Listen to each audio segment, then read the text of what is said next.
Diyos ko, kayo na po ang bahala kay Butchoy. Huwag niyo po siyang pababayaan. Sana naman po makaligtas ang bata. Nakikiusap din po ako. Naprotektahan niyo po kaming lahat sa mga taong halang ng kaluluwa. Lalo na si Lolo. Naiintindihan ko po na gusto niya ng hustisya. Pero natatakot po ako sa mga pinapasok niya at sa laki ng mga taong pinapangga niya.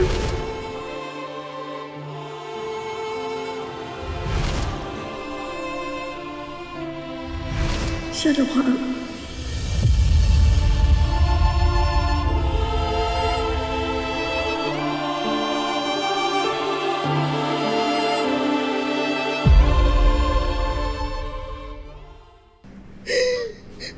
Minsan po, naririnig ko po ang pinag-uusapan ni na Daddy at Lolo, Julio, na binanggit yung pangalan na yun.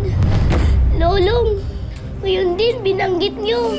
Lolong, sino po ba siya?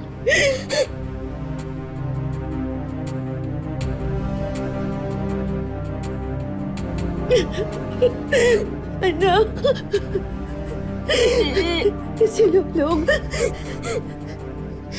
siya ang tunay mong tatay. Si Lolong ang tunay mong tatay, anak.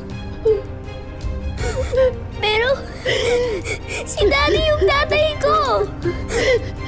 Makinig ka. Ipapaliwanag ko sa'yo, anak, ha? Pag nakaalis na tayo dito. Pero makinig ka. Makinig ka kay Mama na mabuti.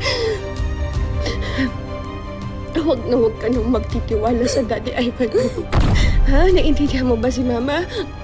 Huwag ka nang maniniwala sa kahit na anong sasabihin niya. Huwag mo siya susundin. Huwag kang sasama sa kanya, anak. Tatakas tayo. Ha? Nakita mo yung ginawa niya kay Mama? Kaya kailangan tayong tumakas.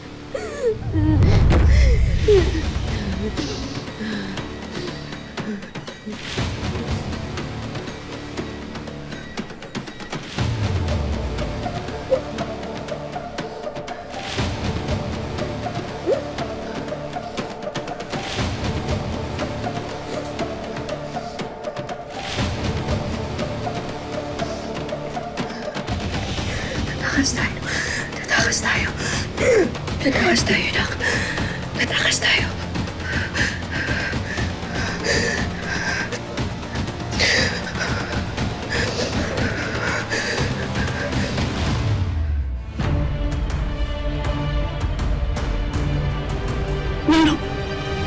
La, May awa ang Diyos. Magkapareho kayo ng dugo ni Butchoy. Pwede kang mag-donate ng dugo para mabuhay ang bata. Salamat, Diyos ko. Amen po. Butchoy.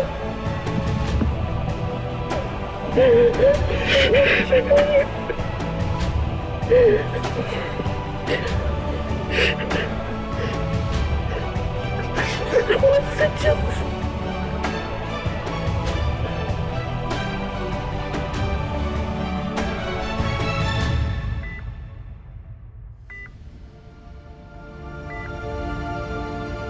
Butchoy, laban lang. Lumaban ka lang. Pangako ko sa'yo, pag gumaling ka, kahit tawagin mo na akong tatay, ayos lang. Total, dumadaloy na rin ang dugo ko sa'yo ngayon. Ako nang bahala sa'yo habang nabubuhay ako.